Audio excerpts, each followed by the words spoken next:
It's 56 BC, and Rome's conquest of Gaul is reaching its peak. On land, Julius Caesar was a master of war. His legions were practically invincible. He could build bridges in days and take forts in weeks, smashing through almost any obstacle with terrifying efficiency. But in 56 BC, off the stormy coast of ancient France, Caesar met an enemy that made his legions, his siege engines, and his own military genius totally worthless. He was completely outmatched at sea. The architects of his potential humiliation were the Veneti, a powerful Gallic tribe of master seafarers whose ships were like floating fortresses. They were damn near indestructible. Faced with a stalemate that threatened to unravel his entire Gallic campaign, Caesar, a man of the land, was forced to come up with a single brilliant innovation. It was a piece of tech so simple, yet so revolutionary, it would cripple the enemy's entire fleet in one devastating stroke and change the course of the war. This wasn't just a battle of numbers or even courage. It was a battle of engineering. Roman naval tactics, perfected over centuries in the calm Mediterranean, were useless against these Gallic sea walls. Ramming their ships was like charging a wall of solid oak. Boarding them? Impossible. For the first time in his conquest of Gaul, Caesar was facing the very real possibility of total defeat. To really get the crisis Caesar was in, we have to go to the coast of modern-day Brittany in France. In 57 BC, Caesar's subordinate Publius Crassus had secured the surrender of the coastal tribes, including the Veneti. But the Romans, short on supplies over the winter, made a critical mistake. They sent officials to demand grain from the Gauls. The Veneti, a proud and powerful seafaring people, seized the Roman officers. They saw it as a chance to get back the hostages they'd already given to Caesar and to challenge Rome's authority. This was an act Caesar absolutely could not let by. It was a direct insult to Roman law and a spark of rebellion that could set all of Gaul on fire. The Veneti weren't a typical tribe. Their power wasn't in hill forts or infantry, it was on the waves of the Atlantic. They were a major maritime nation, controlling vital trade routes to Britain with a fleet of about 220 powerful ships. Caesar was already planning his historic invasion of Britain, and he knew he could not risk that monumental operation with a rebellious, hostile navy nation sitting right at his flank. This problem had to be solved. When Caesar marched his legions to the coast, he walked right into a strategic nightmare. The Veneti's strongholds were built on cliffs and peninsulas that were cut off from the land during high tide.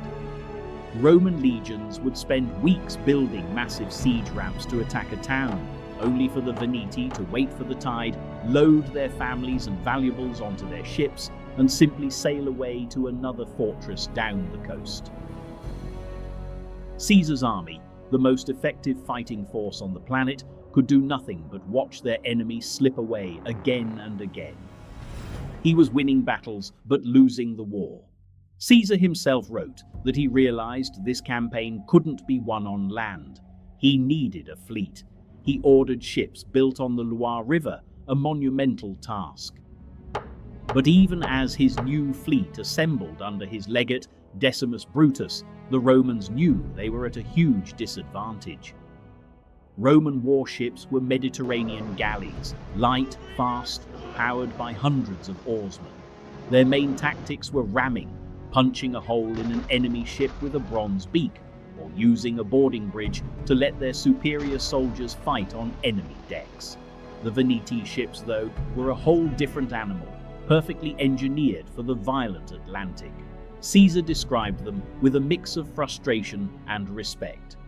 They were built not from pine, but from solid oak beams, held together with iron bolts as thick as a man's thumb. Their hulls were so tough, they were immune to ramming. They were designed with flat bottoms, so they could rest on the seabed during low tide without getting stranded or damaged. And most importantly, their prows and sterns were built incredibly high. Even if the Romans used siege towers on their ships, they were so low in the water that their legionaries could only chuck their javelins upwards uselessly at an enemy who rained down missiles from a safe height. To top it all off, the Veneti ships were powered not by oars, but by huge sails made of tough leather or heavy canvas, better suited to survive the Atlantic gales. They were floating fortresses, and the Roman fleet was sailing into a slaughter. While sources are a little sparse on the details, Caesar's own account confirms his new fleet was battered by storms and struggled against the superior Veneti ships. The Romans were land soldiers, commanded by a land general. They were masters of the earth, not the sea. The Veneti, on the other hand, were born to the ocean. Caesar was trapped. His legions were stuck in a frustrating loop of pointless sieges, and his brand new fleet was outmatched in every way that mattered. Retreat wasn't an option. It would scream weakness and spark a massive rebellion across Gaul. He needed a solution, something that could neutralize every single advantage the Veneti had. If he couldn't ram their ships and he couldn't board their decks, what was left? The answer didn't come from brute force, but from a moment of pure strategic genius. Caesar, or one of his brilliant engineers, completely changed the rules of the game. Instead of attacking the ship, they decided to attack its ability to move. The great strength of the Veneti ships was their massive sails, which caught the powerful ocean winds. But a sail is just a giant piece of cloth without the ropes and rigging, the halyards that hold it up. That was the weak point. The Roman solution was brutally simple: long poles tipped with razor-sharp hooks called falces. The idea was elegant in its savagery. A Roman ship, powered by its skilled oarsmen, would race up alongside a lumbering Veneti vessel. The legionaries would then use these hooked poles to snag the halyards holding up the enemy's sails. Once the hooks caught, the Roman rowers would surge forward with everything they had. The tension would snap the ropes, and the Veneti's huge sail would come crashing down onto their deck. In an instant, the mighty Gallic warship was dead in the water. Without its sail, it had no propulsion, as Veneti ships didn't have the large crews of oarsmen that Roman galleys did. It couldn't maneuver, it couldn't fight, and it couldn't run. This one innovation didn't just damage an enemy ship, it completely neutered it, leaving it helpless and vulnerable to the one thing the Romans did better than anyone: face-to-face combat.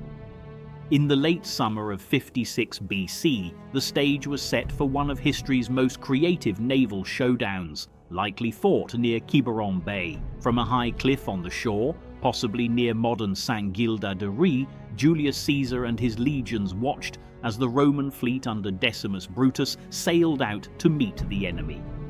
The Veneti, supremely confident in their naval power, sailed out to meet them with their full force of 220 ships.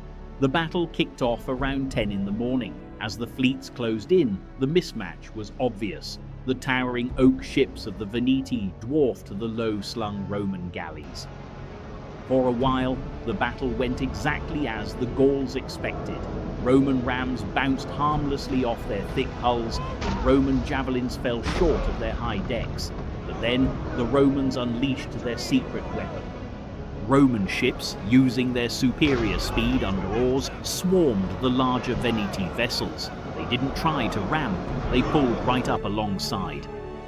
Legionaries reached up with the long poles, hooking the rigging of the Gallic sails. Then, with a coordinated surge from the oarsmen, the ropes were sliced or snapped. Across the bay, one after another, the massive sails came crashing down. The effect was immediate and catastrophic. Veneti sailors, who had felt invincible moments before, now stared in shock as their ships were rendered immobile. Panic started to set in. A single crippled Veneti ship was suddenly surrounded by 2 or 3 Roman galleys. With the target now stationary, the Romans could easily pull alongside. Legionaries, through grappling hooks, locked the ships together and swarmed aboard. Just like that, it wasn't a naval battle anymore, it was a land battle on the sea, and in this arena, the Gauls stood no chance. Seeing this terrifying new tactic gutting their fleet, the remaining Veneti ships broke and tried to flee. But at that exact moment, fate stepped in on Rome's side. The wind, which had powered the Gallic fleet all day, suddenly died. The sea became calm. The battle raged until sunset. By nightfall, almost the entire Veneti fleet had been captured or destroyed. The destruction of their fleet was the end of the Veneti. Their entire military strength, the best of their warriors, and all of their experienced leaders had been on those ships. Without their navy, their coastal forts were impossible to defend.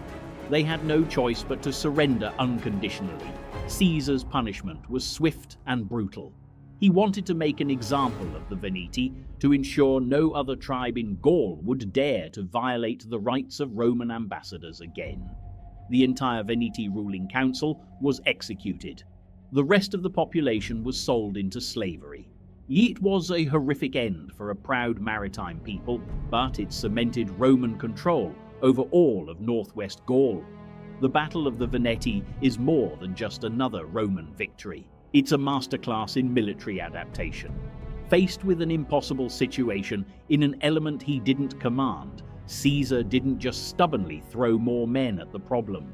He analyzed the enemy's greatest strength, their powerful wind-driven ships, and turned it into their fatal weakness. With the Veneti crushed and the Atlantic coast firmly in Roman hands, Caesar had done more than win another campaign. He had unified Gaul's western flank under Roman authority. From the windswept cliffs of Armorica to the fertile valleys of the Loire, Rome now held an unbroken chain of control stretching from the Rhine to the Atlantic. No tribe on the coast could challenge Roman power again. This was the true reward of the campaign, not just a naval victory, but the consolidation of Caesar's dominion. For Rome, the Atlantic was no longer the edge of the world. It was now the edge of the Republic. The very next year, Caesar would launch his first invasion of Britain.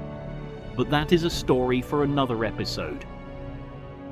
If you enjoyed diving into this battle today, hit that subscribe button and turn on notifications. It directly helps us bring you more epic military history content. Every like tells YouTube to show these stories to more history enthusiasts like you, and your comments, they're gold. They help me understand which battles, generals, and tactics you want to see next, and I'll see you in the next one.